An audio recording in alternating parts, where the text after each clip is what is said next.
इस वीडियो में हम देखेंगे जो क्लास 10th है उसके बायोलॉजी का चैप्टर जीव जनन कैसे करते हैं के टोटल सॉल्यूशन को। इससे पहले मैंने इसका ऑब्जेक्टिव और एक्सप्लेनेशन वीडियो डाल दिया है, आप प्लेलिस्ट में देख सकते हो। तो क्वेश्चन है हमारा कि डीएनए प्रतिकृति का जनन से क्या मतलब महत्व है। तो अब देखो कि डीएनए सभी जीवों की कोशिकाओं में मौजूद आनुवांशिक गुणों का संदेशक होता है जो जनक को संतति पीढ़ी में जाता है। अंततः जनन के मूल घटना डीएनए की प्रतिकृति बनाना ही है। जनन के वंशानुक्रम को आगे बढ़ाने एवं डीएनए के प्रतिकृति आवश्यक है। डीएनए की प्रतिकृति समरूप नहीं होती जो प्रजातियों की उत्पत्ति का आधार बनता है। सेकंड क्वेश्चन है कि जीवों की विभिन्नता स्पीशीज के लिए तो आवश्यक है, लाभदायक है, परंतु विशिष्टता के लिए आवश्यक नहीं है। क्यों? तो आप देखो कि जीवों में विभिन्नता की किसी जीव के अस्तित्व के लिए आवश्यकता नहीं है, क्योंकि उसके जीवित रहने पर कुछ विभिन्नताओं का कोई विशेष प्रभाव नहीं पड़ता।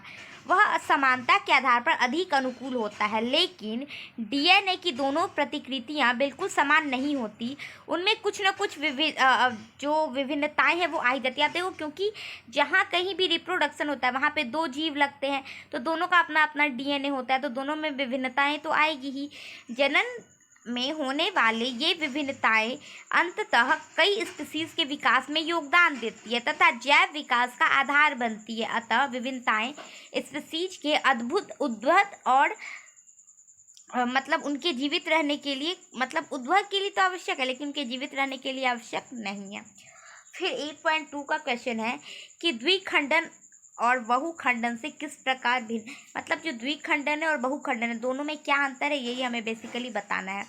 तो आंसर है कि द्विखंडन इस विधि द्वारा एक कोशिकीय जीव दो भागों में विभक्त होते हैं तथा प्रत्येक भाग एक नए जीव में विकसित होता है, जैसे अमीबा। जबकि बहुखंडन ऐसे जीव में एक कोशिकीय जीव अनेक भागों में विभक्त होकर प्रत्येक भाग नए नए जीव विकसित कर देते हैं। ठीक है, जैसे आप देख लो जो अमीबा होता है वो एक अमीबा है तो ये दो भागों में डिवाइड करेगा और दो अमीबा बना देगा बीच से टुकड़ा होकर। बट क्या होता है बहुखंडन में, क्या होता है कि एक जीव है और वो अलग अलग कई टुकड़ों में बटेगा। ठीक है, और फिर सभी टुकड़ा क्या हो जाएगा, एक जीव बन जाता है। सेकेंड है कि बीजाणु द्वारा जनन से आप किस प्रकार लाभान्वित होते हैं। तो जो बीजाणु द्वारा जनन से लाभान्वित हम इस प्रकार होते हैं। पहला है कि बीजाणु धानी में बड़ी संख्या में बीजाणु उत्पन्न होते हैं। एक स्थान पर प्रतिस्पर्धा से बचने के लिए दूर दराज के स्थानों पर हवा में आसानी से बीजाणु वितरित किया जाता है। फिर है कि बीजाणु के चारों ओर एक मोटी भित्ति होती है जो प्रतिकूल परिस्थितियों में भी उसकी रक्षा करती है। फिर थर्ड नंबर क्वेश्चन है कि क्या आप कुछ कारण सोच सकते हैं जिससे पता चलता है कि जटिल संरचना वाले जीव पुनरुत्थान द्वारा नई संतति उत्पन्न नहीं कर सकते। तो आप देखो कि जो उत्तर है कि जटिल संरचना वाले जीव पुनरुत्थान द्वारा नई संतति को उत्पन्न नहीं कर सकते, क्योंकि ऐसे जीवों की संरचना अत्यंत जटिल होती है। ठीक है, ऐसे जीवों में एक विशिष्ट कार्य करने के लिए विशिष्ट अंग की आवश्यकता होती है। ऐसे जीव में श्रम विभाजन होता है और पुनरुत्थान विशिष्ट कोशिकाओं द्वारा होता है। ऐसी कोशिकाएं जटिल जीवों में नहीं होती है। फोर्थ नंबर क्वेश्चन है कि कुछ पौधे को उगाने के लिए कायिक प्रवर्धन का उपयोग क्यों किया जाता है। तो आंसर होगा कि पौधों को उगाने के लिए कायिक प्रवर्धन का प्रयोग किया जाता है। पहला है कि कायिक प्रवर्धन केवल ऐसे पौधे में ही संभव होता है जिनमें जड़, तना या पत्तियों से नए पौधे के उगने की क्षमता होती है। तो ना अगर किसी का जड़ लगा दिया तो भी पेड़ हो जाएगा, तना लगा दिया तो भी, जैसे ईख हो गया, आलू हो गया, ये सब, और पत्तियों से भी नए पौधे हो सकते, तो वहीं पे कायिक प्रवर्धन होता है। कायिक प्रवर्धन बीज रहित पौधों को उगाना संभव बनाता है, यानी जिसमें बीज नहीं है, तो हम इन सब चीज़ों से भी इस पेड़ को उगा सकते हैं, जैसे नारंगी, केला, गुलाब, जैस्मिन व गन्ने के बीज बनने की क्षमता कम या बिल्कुल नहीं होती, अतः ऐसे पौधे को ही कायिक प्रवर्धन द्वारा उगा सकते हैं। फिर कि डीएनए की प्रतिकृति बनाना जनन के लिए क्यों आवश्यक है। ये सेम क्वेश्चन फर्स्ट वाला भी इसी टाइप का, ये भी इसी में है, तो हम इसको आगे कर देते हैं, आप यहाँ से नोट डाउन कर लेना। ठीक है, आप वीडियो पॉज करके लिखना चाहते हो तो लिख लो। अब 8.3 पे आते कि परागन क्रिया निषेचन से किस प्रकार भिन्न है। तो आप देखो कि परागन के पराग कोश से वर्तिकाग्र तक पहुंचने की क्रिया को परागन कहा जाता है ना। पराग कणों का पराग कोश से लेकर वर्तिकाग्र तक पहुंचने की क्रिया को परागन कहते हैं। और इस प्रक्रिया में किसी प्रकार की दो कोशिकाओं के संलयन नहीं होता है, लेकिन वही जो निषेचन है वो क्या होता है कि नर व मादा युग्मकों का संलयन होता है तथा युग्मनज बनता है। यह परागन के बाद की क्रिया, यानी पहले परागन होता है फिर निषेचन होता है। फिर शुक्राशय एवं प्रोटेस्ट ग्रंथि की क्या भूमिका है? तो जो शुक्राशय एवं प्रोटेस्ट अपने स्राव शुक्रवाहिका में डालते हैं, जिससे शुक्राणु एक तरल माध्यम में आ जाता है। इसके कारण इसका स्थानांतरण सरलता से होता है और साथ ही ये स्राव उसके पोषण भी प्रदान करता है। फिर क्वेश्चन है कि यौवनारंभ के समय लड़कियों में कौन से परिवर्तन दिखाई देते हैं? तो इसका आंसर हो जाएगा कि यौवनावस्था में लड़कियों में जो परिवर्तन दिखाई देते हैं वो निम्न है। पहला कि स्तनों के आकार में वृद्धि होने लगती है। स्तनाग्र की त्वचा का रंग गहरा होने लगता है। रजोतन प्रारंभ होने लगता है। पैर, हाथ और चेहरे पर महीन रोम आ जाते हैं। त्वचा तैलीय हो जाती है। चेहरे पर मुहासे निकलने लगते हैं।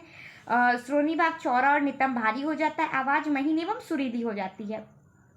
फिर क्वेश्चन है 4 नंबर की, माँ के शरीर में गर्भस्थ भ्रूण को पोषण किस प्रकार प्राप्त होता है? तो भ्रूण में माँ के रुधिर से ही पोषण मिलता है, जिसके लिए एक विशेष संरचना होती है जिसे प्लेसेंटा कहते हैं। यह एक तश्तरी नुमा संरचना है जो गर्भाशय की भित्ति के धसी होती है। माँ के ऊतकों में रक्त स्थान होता है जो प्रवर्ध को आच्छादित करते हैं। यह माँ के भ्रूण को ग्लूकोज, ऑक्सीजन एवं अन्य पदार्थ का स्थानांतरण हेतु एक वृहद क्षेत्र प्रदान करता है। भ्रूण यानी वो बच्चा जो माँ के पेट में होता है मतलब। फिर है कि यदि कोई महिला कॉपर टी का प्रयोग कर रही है तो क्या वह यौन संचालित रोगों से रक्षा करता है? तो नहीं, क्योंकि कॉपर टी शरीर से स्राव में कोई रुकावट नहीं डालता, अतः इससे संचालित रोग की रक्षा नहीं की जा सकती। फिर यहाँ से हमारा जो सॉल्यूशन है यानी एक्सरसाइज जो है वो स्टार्ट हो जाता है चैप्टर का, कि अलैंगिक जनन मुकुलन द्वारा होता है। तो इष्ट में क्या होता है? अलैंगिक जनन मुकुलन द्वारा होता है।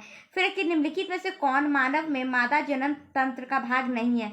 तो शुक्रवाहिका नहीं है, ये नर जननांग है, ठीक है।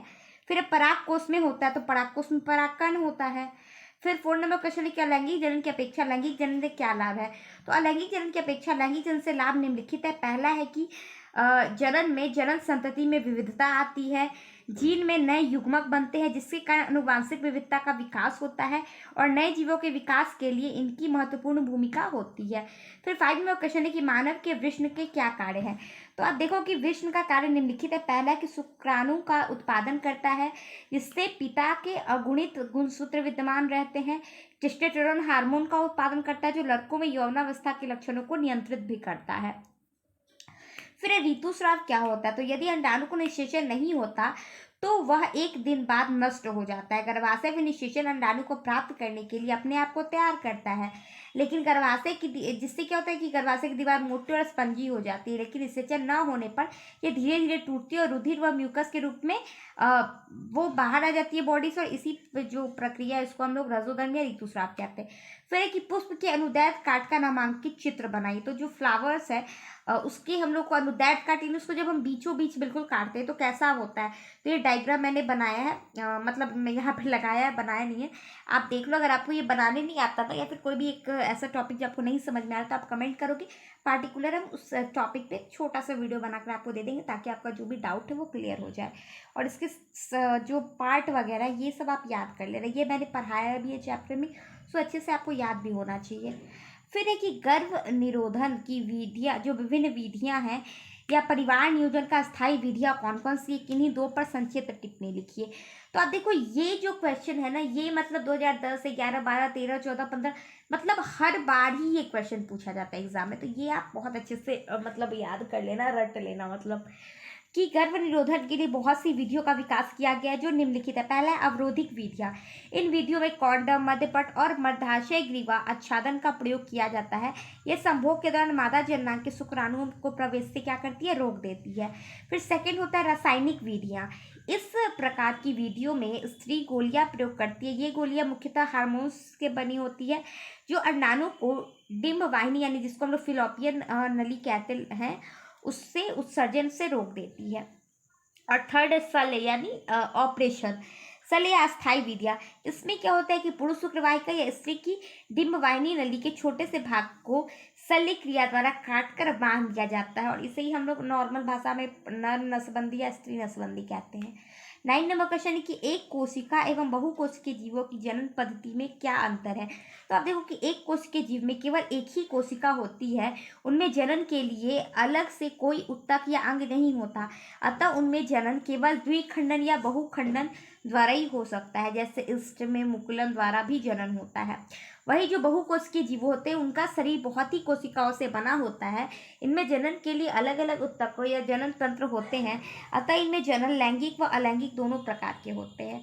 10 नंबर क्वेश्चन है कि जनन किसी स्पीसीज के समष्टि के स्थायित्व में किस प्रकार सहायक है। तो आप देखो कि जनन एक स्पीसीज से मौजूद जीवों द्वारा एक ही प्रजाति के नए जीव उत्पादन करने की प्रक्रिया है।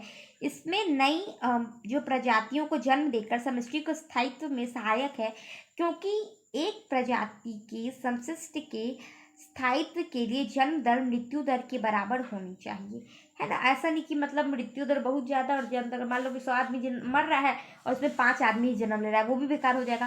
या फिर 5 आदमी मर रहा है और 200 आदमी जन्म ले रहा है, तो ये भी बेकार है। तो बैलेंस बनाने के लिए इम्पॉर्टेंट है।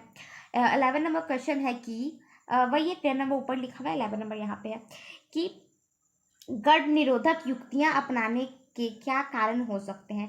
तो जो गर्भ निरोधक युक्तियां होती है उसके अपनाने के जो कारण है वो निम्नलिखित है। पहले कि अवांछित गर्भधारण को रोकने के लिए, जन्म दर अथवा बढ़ती जनसंख्या को नियंत्रण के लिए, और यौन संचारित रोगों का स्थानांतरण को रोकने के लिए हम लोग क्या करते हैं, गर्भ निरोधक युक्तियों का उपयोग करते हैं। यहाँ पे चैप्टर कंप्लीट हो जाता है। Bye bye, take care.